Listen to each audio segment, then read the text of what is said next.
మీరు as a robotic surgeon, laparoscopic surgeon, what is the defining moment మిమ్మల్ని it attracted towards minimal invasive surgery? So during my training days అప్పట్లో open surgeries ఎక్కువగా ఉండేవి, especially medical college లెవెల్లో.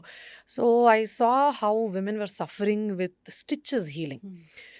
లోపల జరిగిన surgery ఏం పెద్దగా ట్రబుల్సమ్ ఉండేది కాదు, అది నీట్గా హీల్ అయిపోయేది.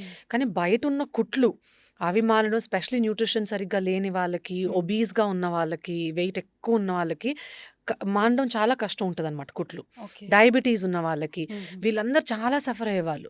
రిపీటెడ్గా రెండోసారి కుట్లు పడడం, మూడోసారి కుట్లు పడడం ఇలా కూడా ఉండేది.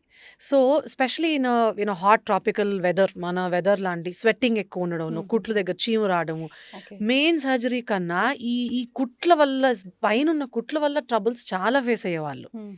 సో అప్పటికి ఇంకా కొంత కొంత లాప్రోస్కోపీస్ అవన్నీ స్టార్ట్ అయినాయి. ఒక 2 decades అయింది ఇండియాలో కూడా లాప్రోస్కోపీస్ అవన్నీ స్టార్ట్ అయ్యి, రోబోటిక్స్ అన్ని. Then I decided that this is completely avoidable problem. ఈ కుట్లు మానే ఇష్యూస్, చీము రావడం అనే ఇష్యూస్ కంప్లీట్లీ ఇది అవాయిడ్ చేయొచ్చు.